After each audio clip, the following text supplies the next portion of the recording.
नमस्कार मित्रांनो, स्वागत आहे तुमचं आपल्या या मराठी स्पर्धा ज्ञान यूट्यूब चॅनलवर। आजच्या व्हिडिओमध्ये आपण पाहणार आहोत संभाव्य चालू घडामोडी 2025 जे तुम्हाला येणाऱ्या एक्झामसाठी नक्कीच उपयुक्त ठरतील। त्यामुळे व्हिडिओला शेवटपर्यंत नक्की पहा आणि जर तुम्ही चॅनलवर नवीन असाल तर आपल्या चॅनलला लाईक आणि सबस्क्राइब जरूर करा आणि आपल्या मित्रांना शेअर करा। चला, आजचा आपला पहिला प्रश्न आहे, भारतातील पहिली AICTE कोणती असणार आहे? तर भारतातील पहिली AICTE लखनौ ही असणार आहे, जे की उत्तर प्रदेश या राज्याची राजधानी आहे। नेक्स्ट, स्टंप नावाचे आत्मचरित्र कोणाचे आहे? तर स्टंप नावाचे आत्मचरित्र भारतीय क्रिकेट खेळाडू सय्यद किरमानी यांचे आहे। महत्त्वाचा प्रश्न आहे, वन लाइनर मध्ये या प्रकारचे प्रश्न एक्झामला विचारल्या जातात। नेक्स्ट, कोणता देश ब्रिक्स या संघटनेचा 10वा पूर्ण सदस्य देश बनला आहे? तर इंडोनेशिया हा देश ब्रिक्स या संघटनेचा 10वा पूर्ण सदस्य देश बनला आहे, हे तुम्हाला लक्षात ठेवायचं आहे।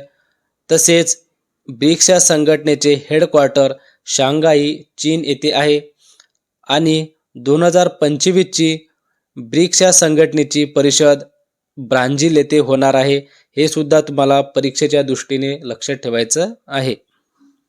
पुढे, भारतातील पहिले जनरेशन बीटा मूल कोठे जन्माला आले? तर भारतातील पहिले जनरेशन बीटा मूल मिझोराम या राज्यामध्ये जन्माला आलेले आहे। तसेच मिझोराम या राज्याची राजधानी आयझॉल ही आहे, हे तुम्हाला लक्षात ठेवायचं आहे। आणि आयझॉल हे शहर मिझोराम राज्यातील सर्वात मोठे शहर आहे, हे सुद्धा तुम्हाला लक्षात ठेवायचं आहे। नेक्स्ट, भारतीय निवडणूक आयोगाने होणाऱ्या आगामी झारखंड निवडणुकीसाठी कोणाची ब्रँड ॲम्बेसिडर म्हणून नियुक्ती केली आहे? तर महेंद्रसिंग धोनी यांची भारतीय निवडणूक आयोगाने ब्रँड ॲम्बेसिडर म्हणून नियुक्ती केली आहे। नेक्स्ट, सेंद्रिय शेती करणारा भारतातील केंद्रशासित प्रदेश कोणता आहे? महत्त्वाचा प्रश्न आहे मित्रांनो। तर सेंद्रिय शेती करणारा भारतातील लक्षद्वीप हा केंद्रशासित प्रदेश आहे आणि सेंद्रिय शेती करणारे भारतातील पहिले राज्य सिक्कीम आहे, हे सुद्धा तुम्हाला लक्षात ठेवायचं आहे। पुढे, 18वे प्रवासी भारतीय दिवस संमेलन कोठे पार पडत आहे? तर हे संमेलन भुवनेश्वर येथे पार पडत आहे 8 ते 10 जानेवारी 2025 दरम्यान। नेक्स्ट, भारताने इंटरपोलच्या धर्तीवर नुकतेच कोणते पोर्टल सुरू केले आहे? तर भारताने भारतपोल नावाचे पोर्टल सुरू केले आहे, ज्याचे उद्घाटन केंद्रीय गृहमंत्री अमित शहा यांनी केले आहे आणि हे पोर्टल CBI द्वारे विकसित केले आहे, ज्यामुळे राज्य पोलीस व केंद्रीय एजन्सीमध्ये रिअल टाइम माहितीची देवाणघेवाण करणे सोयीस्कर होईल। अति महत्त्वाचा प्रश्न आहे मित्रांनो, परीक्षेच्या दृष्टीने तुम्हाला हा प्रश्न सुद्धा लक्षात ठेवायचा आहे। पुढे, महाराष्ट्र केसरी स्पर्धा 2025 कोठे आयोजित केल्या जाणार आहे? तर ह्या स्पर्धा अहिल्यानगर येथे आयोजित केल्या जाणार आहे। ह्या स्पर्धा 29 जानेवारी ते 2 फेब्रुवारी 2025 दरम्यान आयोजित केल्या जाणार आहे। तसेच अहिल्यानगर या शहराचे जुने नाव अहमदनगर होते, हे तुम्हाला लक्षात ठेवायचं आहे। Next, world war orphan day कधी साजरा करण्यात आला? तर 6 जानेवारी 2025 ला वर्ल्ड वॉर ऑर्फन डे साजरा करण्यात आला। नेक्स्ट, भारताचा पहिला ग्रीन हायड्रोजन हब प्रकल्प कोणत्या राज्यात सुरू केला जाणार आहे? अति महत्त्वाचा प्रश्न आहे। तर हा प्रकल्प आंध्र प्रदेश राज्यात सुरू केला जाणार आहे। तसेच NTPC ग्रीन एनर्जी लिमिटेडद्वारा हा प्रकल्प विकसित केला जाणार आहे आणि या प्रकल्पाची ऊर्जा क्षमता 20 गिगावॅट इतकी असणार आहे. महत्त्वाचा प्रश्न आहे, आंध्र प्रदेशमध्ये पहिला ग्रीन हायड्रोजन हब प्रकल्प. Next, global hunger index 2024 Bharat कितव्या स्थानावर आहे?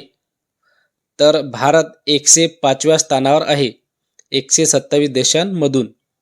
तसेच भारताची स्थिती गंभीर या श्रेणीमध्ये मोडते, हे सुद्धा तुम्हाला लक्षात ठेवायचं आहे. नेक्स्ट, आशियातील सर्वात मोठा एअर शो एरो इंडिया 2025 कुठे आयोजित केला जाणार आहे? महत्त्वाचा प्रश्न आहे. तर हा शो बेंगळुरूमधील येलाहांका एअर फोर्स स्टेशन येथे 10 ते 14 फेब्रुवारी 2025 दरम्यान आयोजित केला जाणार आहे. खूप महत्त्वाचा आहे, आशियातील सर्वात मोठा हा एअर शो असणार आहे. नेक्स्ट, मानव विकास निर्देशांक HDI भारत कितव्या स्थानावर आहे? तर यामध्ये भारत 134व्या स्थानावर आहे. तसेच स्वित्झर्लंड हा देश प्रथम स्थानावर आहे आणि भारताचा मानव विकास निर्देशांक 0.644 इतका आहे. हे सुद्धा तुम्हाला परीक्षेच्या दृष्टीने लक्षात ठेवायचं आहे. परीक्षेमध्ये तुम्हाला असं विचारला जाऊ शकतो की भारताचा मानव विकास निर्देशांक किती आहे 2023 आणि 2024च्या आकडेवारीनुसार? तर 0.644 इतका आहे.